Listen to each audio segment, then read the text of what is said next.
All right, welcome back, everyone. Ready for another deep dive? Absolutely. Always ready to explore some cutting edge research. Today, we're diving headfirst into the world of solid-state batteries. Fascinating area. It really is. And we're focusing on a new method for analyzing how well they work, Okay. specifically looking at something called the solid-electrolyte interphase, or SEI for short. Ah, the SCI. Now, our main source material today is a research paper. All right. It's titled SEI Growth on Lithium Metal Anodes in Solid-State Batteries, quantified with coulometric titration time analysis. Quite a mouthful. Yeah, it is a bit of a technical title.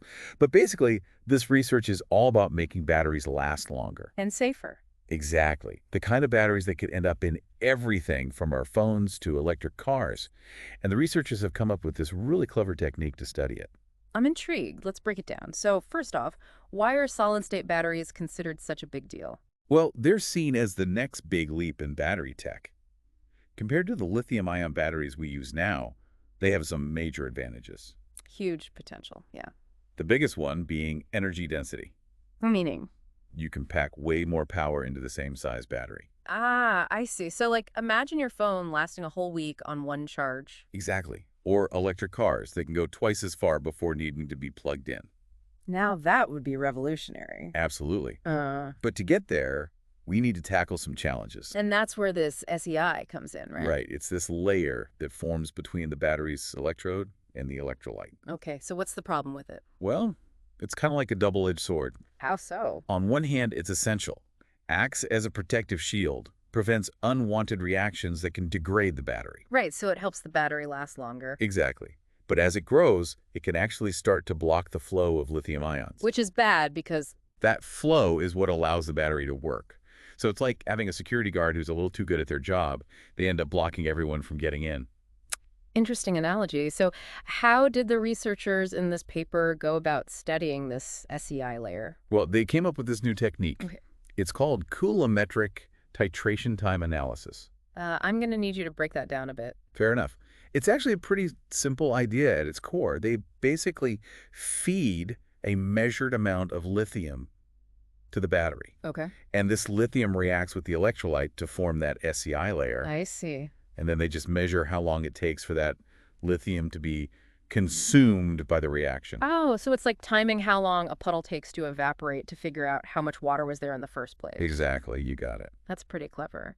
So what did this method reveal about the SEI and solid-state batteries? Well, one of the big findings is that the SEI doesn't grow in a uniform way. Meaning It's more like a layer cake. a layer cake Yeah. inside a battery. Yeah, seriously. It has different chemical compositions at different depths. And this layered structure actually has a big impact on how lithium ions move through the battery. Fascinating. So the way it grows affects how well the battery performs. Exactly. And they also found that the SEI is actually thicker than previously thought, which has implications for how we design these batteries in the future. Makes sense. Anything else? Yeah, maybe the most important finding is that the materials you use in the battery, especially something called the current collector, can really influence how the SEI grows. They tested different materials and found that copper, which is commonly used in traditional batteries, showed a higher rate of lithium loss during their experiments. Oh, so copper might not be the best choice for solid-state batteries. That's what the research suggests. It seems like it can react with the solid electrolyte in a way that leads to more lithium being lost during that SEI formation process.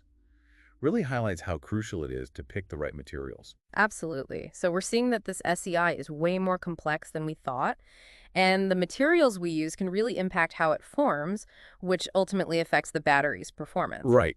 And to really understand what's going on at that microscopic level, the researchers use some other cool techniques. Like what? Well, in addition to this CTTA method, they also use something called scanning electron microscopy. SEM. Yep, that's the one. Think of it like a superpowered microscope that lets you see down to the nanoworld of the battery. So they use CTTA to measure how the SEI grows and SEM to actually see what it looks like. Exactly. And these images revealed some really interesting details about the SEI structure.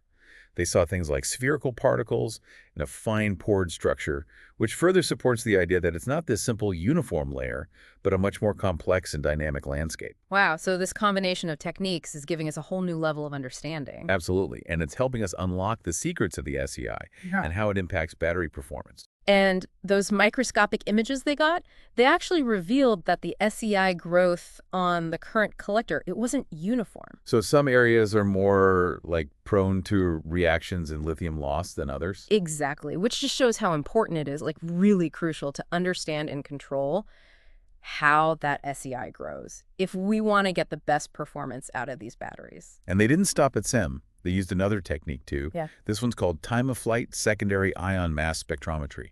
TOF sims. Yeah, it's a mouthful. I know, right? But it's an incredibly powerful tool. It lets us analyze the chemical composition of the SEI, like with incredible precision.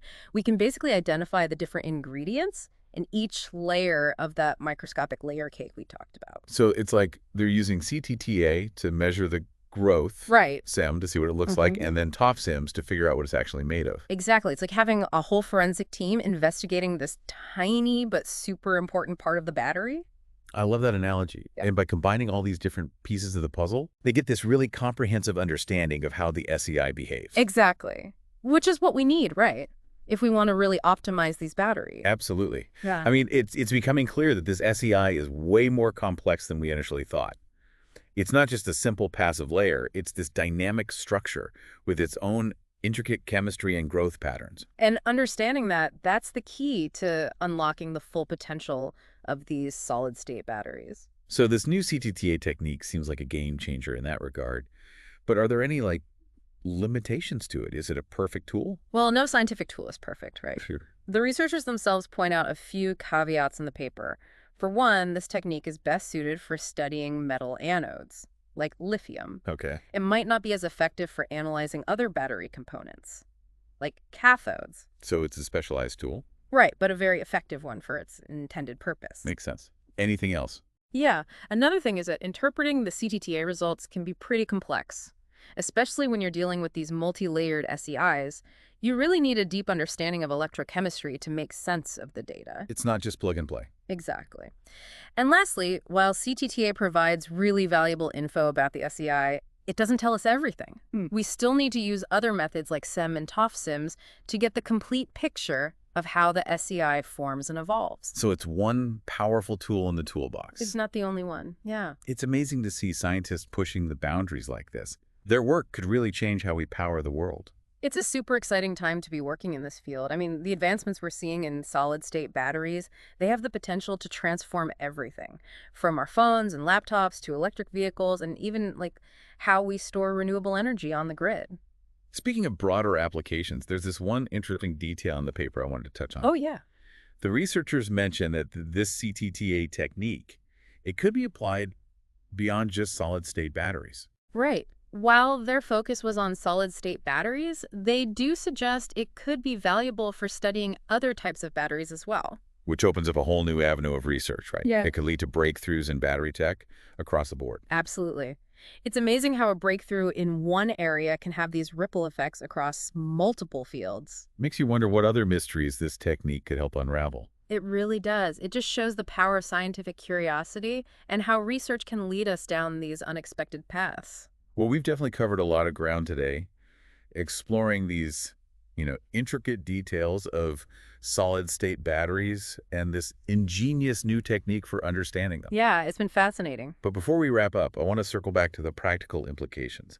We've talked about the potential of these batteries, but what are the real-world challenges that still need to be addressed? Well, there are definitely hurdles to overcome before solid-state batteries become mainstream. One of the biggest is cost.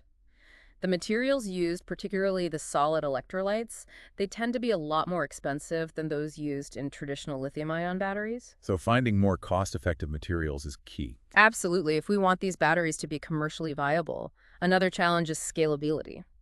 Manufacturing solid-state batteries on a large scale, like with consistent quality and performance, that's still a work in progress. Right, so we have the science, but actually producing them in large quantities is another thing entirely. Exactly. And then there's durability.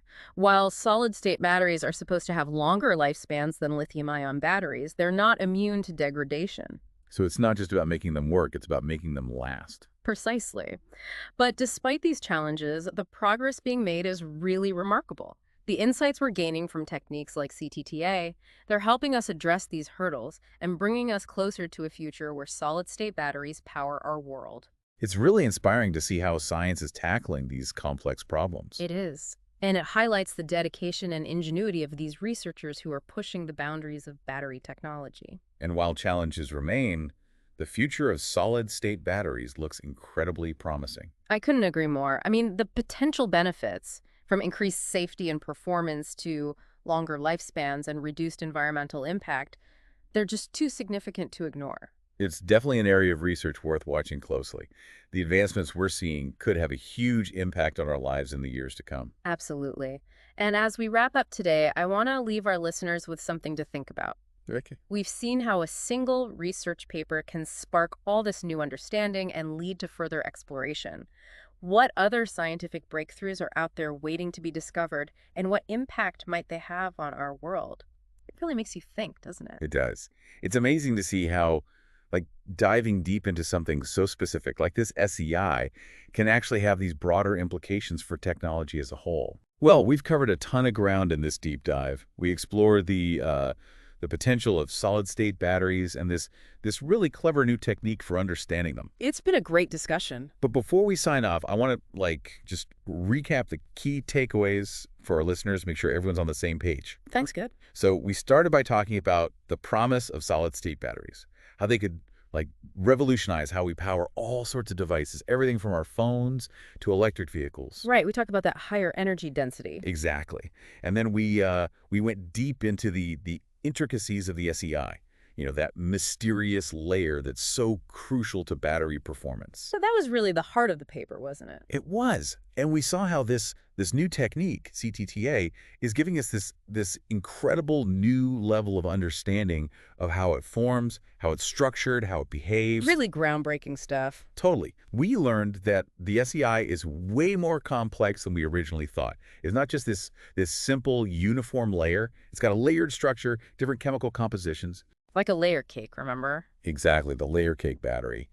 And we also talked about how the materials you use, particularly that current collector, can have a huge impact on how the SEI grows and ultimately how well the battery performs. Right. Material choice is critical. The researchers use a bunch of different techniques, combined CTTA with imaging methods like SEM and TOF SIMS, really gave us this comprehensive picture of what's going on at that microscopic level. Like a whole forensic team investigating this tiny little part of the battery. I love that analogy. It's so true. But the big picture here is that this research it's a perfect example of how science is pushing the boundaries of what we know. Yeah. And it's paving the way for this future where we have safer, more efficient, longer-lasting batteries. And while there are still challenges, things like cost, scalability, making sure these batteries last a long time. Yeah, those are important hurdles to overcome. They are, but the progress that's being made is really inspiring.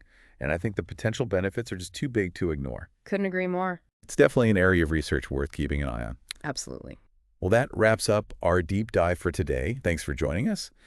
And as always, keep exploring, keep asking questions, never stop learning. That's what it's all about. Until next time.